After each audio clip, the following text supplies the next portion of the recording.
you earn your pay? How'd you earn your pay? I will reply with a whole lot of anger. I will reply with a whole lot of anger. Earn my pay as an airborne ranger. Earn my pay as an airborne ranger.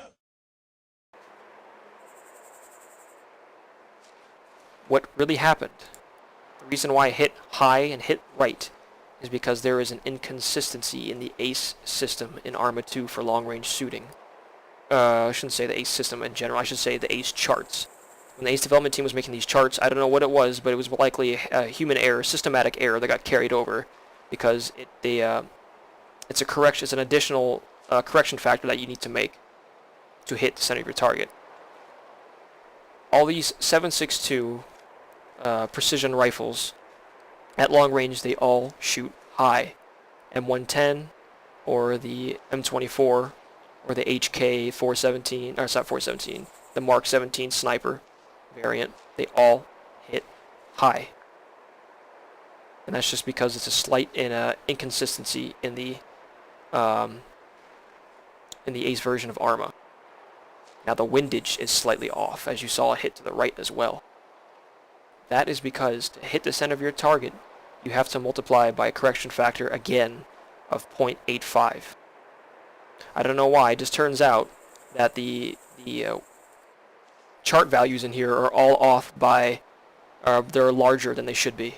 It should be actually 0.85. But for example, if I multiplied 11.3 by 0.85, I get 9.6, and that's what actually should be the correction factor. And I'll demonstrate that in a second. So, this inconsistency in ACE. So let's remake the calculation real quick.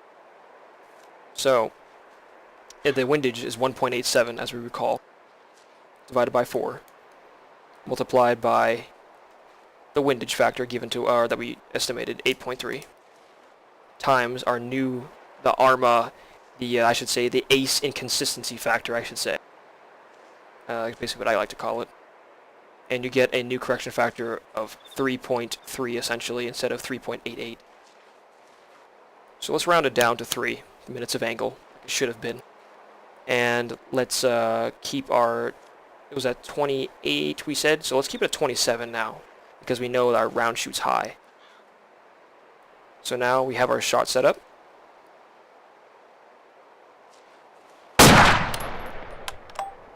And we hit our target.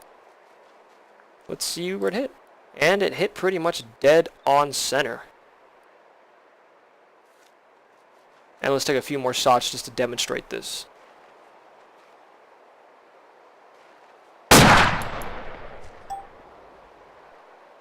Dead on center again.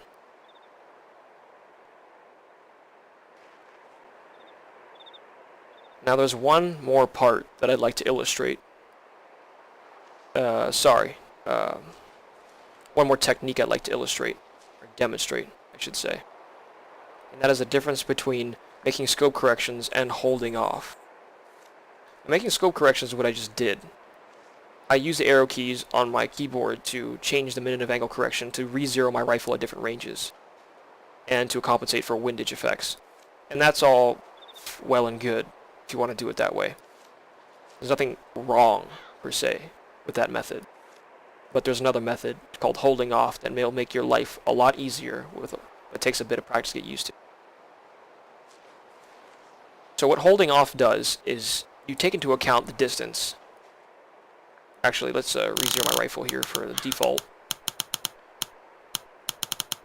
And yeah, let's leave it at that. So holding off, I account for distance by aiming up by a certain amount and then shooting into the wind by aiming across like this. Now this isn't actually the actual correction. I would actually have to aim probably somewhere around the lines of, probably up here to hit my target. But that's essentially the basics of holding off, and I'm going to demonstrate it right now. Now the reason I can't hold off and hit this target right here is because holding off requires you to make your adjustments in milliradians, because it requires using the mil dots in your scope to make the adjustment. So to do that, we have to calculate or convert our values that we determine for minutes of angle into mils. And if you remember, there's 3.438 minutes of angle per mil.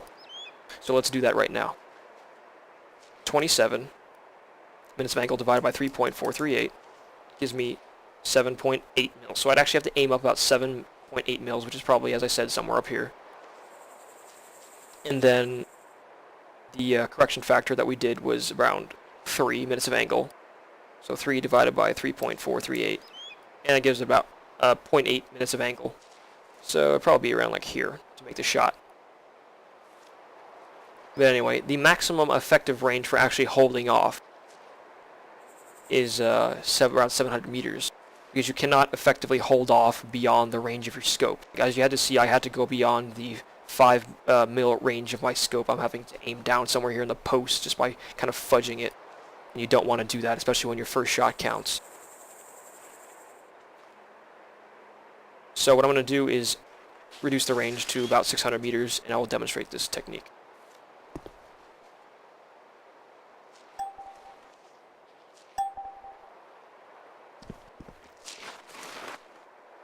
So my rifle is zeroed for default again, which is 300 meters. And if I look at my chart, 600 meters, 14, so 14 minutes of angle divided by 3.438 gives me approximately 4.1 mils. Now the windage we have to do, again, is 1.87 meters per second divided by 4. Multiply that by the 600 meter correction windage factor. Multiply it by our ACE inconsistency factor, 0.85, and you get about 2.1.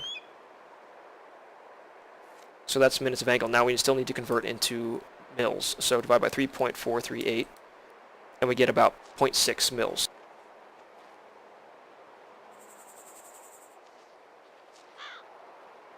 So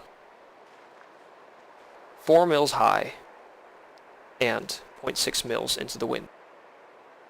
Set up our shot, approximately 4 mils high. Just put that in line with his chest first like this, and then bring it over. So right here would be center mass. And as you can see, oh, here's one more thing I'd like to, tip I'd like to give to you shooters out there. You see how my scope is making kind of jumpy movements? I mean, at this range, it's bearable. It doesn't really affect my shot. I can still pull off the shot fairly easily. But at longer ranges, at up to 1,000 meters, and the target's really small, this jumpy scope movements in here is not going to help. So what you want to do is double tap your left alt key.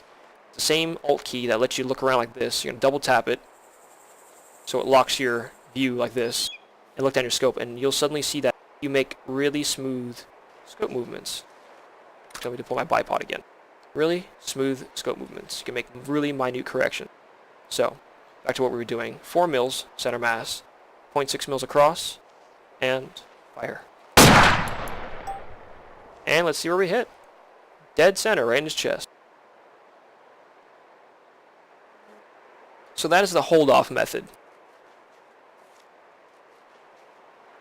Now, you heard me say throughout this video that center mass shot. And you might be asking me, why am I not going for the headshot? And this is the reason. Actually, let me load my rifle really quick. Your head, yes, is a vital area. You cannot obviously live without your head. But it's a small area to hit. At this range here, just look at this, the ratio between the surface area of the head, the tiny area that I have to hit from here at 600 meters, versus the gut, the diaphragm. Now, you may be thinking, headshot, instant kill. That may be true, yes. But the diaphragm contains vital organs such as your lungs, your liver, your intestines, your kidneys, and your spine. If you land a 7.62 round in someone's gut, the guy's gonna die. He may not die instantly, but he's not gonna get back up and shoot at you. And you have a much greater chance of hitting your target. And that is the main reason you go for the center mass shot. And here's the other part of this that I want to discuss. No matter if I aim at the same spot over and over and over again, I'm not gonna hit the same spot. Because every single gun in this game, no matter how precise, has a natural inaccuracy or natural spread. My rounds are going to impact the target at in a circle, in a grouping. But depending on the rifle, that grouping may be tighter or may be a lot wider. M24 is a pretty tight grouping, but after about 800 meters, that grouping will actually result in you to miss your shot probably 2 out of 8 times. So I'm going to demonstrate this right now.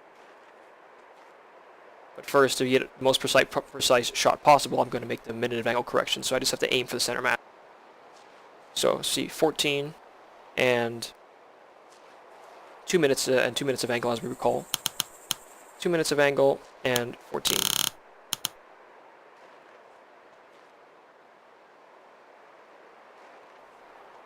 And take our first shot.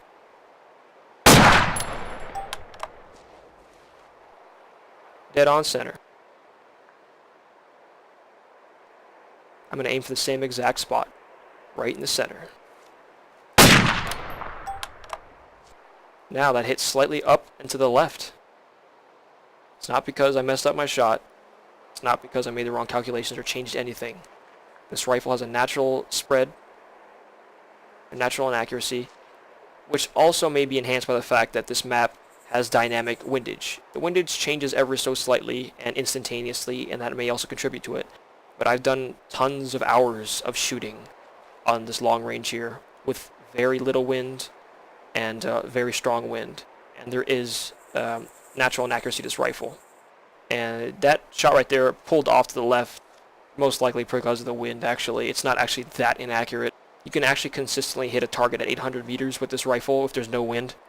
You land 10 shots out of 10, but beyond that, you actually can miss your target. So, once again, up to the left.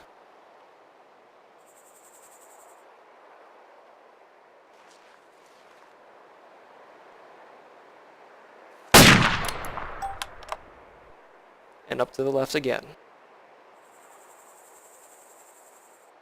And one more shot.